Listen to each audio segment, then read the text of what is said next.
When you take roads like this into account, what happened to the Edmonton students is not such a surprise. A network of logging roads is the only way to get to Bamfield, at least by car or bus, and there's no cell phone coverage. If you take the wrong turn, you can easily get lost. Bamfield is a beautiful but remote village, and many would like to keep it that way. Paving the road to Bamfield could create too much of a Tofino for some.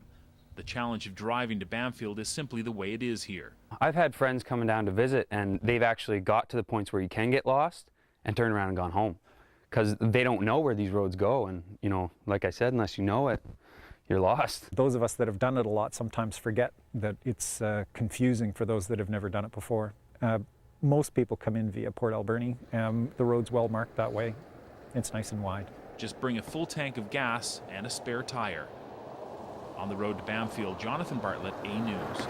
It stands abandoned and vandalized, but still holds many memories former students would rather forget. St. Catherine's was referred to as an Indian day school. Church-run and enforced by the Department of Indian Affairs, students were allowed to go home at night, but people who went to the school say they received the same kind of abuse that residential school survivors suffered. They were inflicted with verbal abuse and physical abuse, and inappropriate touching, and you know, lots of language, lots of culture. And in 2008, Prime Minister Stephen Harper offered a formal apology and $1.9 billion in compensation to former residential school students. But day students feel they've been ignored. That's Lila. She used to be Lila George.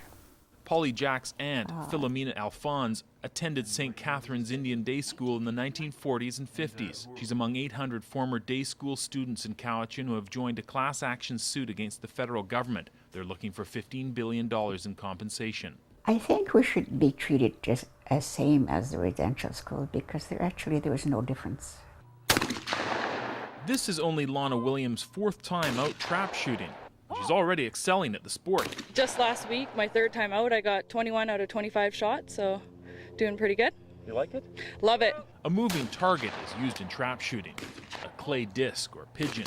It takes skill and a steady eye. I've been sort of around guns ever since I was a kid, but trap shooting last 3-4 years, so. It's trap and skeet practice day at the Nanaimo Rifle Range, run by Nanaimo and District Fish and Game Club. On a day when Ottawa is voting on whether to abolish the federal long gun registry, there are plenty of opinions to be found. I think it's a waste of government taxpayer money, has been for years. It's costing us a lot of money and it's a joke. Like Jack Gilmore is the trap shooting singles champion of BC and the seniors vet champion of Canada. He says forcing legitimate gun owners to register their rifles does not deter crime. Trap shooters don't go on robbing banks, and guys that go hunting don't go, robbing banks. You know, the criminals are going to have guns, it don't matter what. It's just a joke, really. I've landed on the ground, both feet. My campaign offices are operating. Her Duncan campaign office is still being set up. No phones yet, but lots of volunteers ready for the challenge ahead. You can never take anything for granted, and as always, our campaign team and myself will be out there working hard, and it will be up to the voters on Election Day. On the other side of town, Conservative candidate John Curry is pounding the pavement. We've got our crews out putting up signs. We're putting the finishing touches on our campaign office. Getting out into the riding, knocking on doors, and shaking hands is Curry's focus today. Many of them are mad that there is an election. They don't think that this election is necessary, and frankly, they think it's a waste of time and money. Election signs are sprouting up all over the riding, on lawns and beside the Trans-Canada Highway.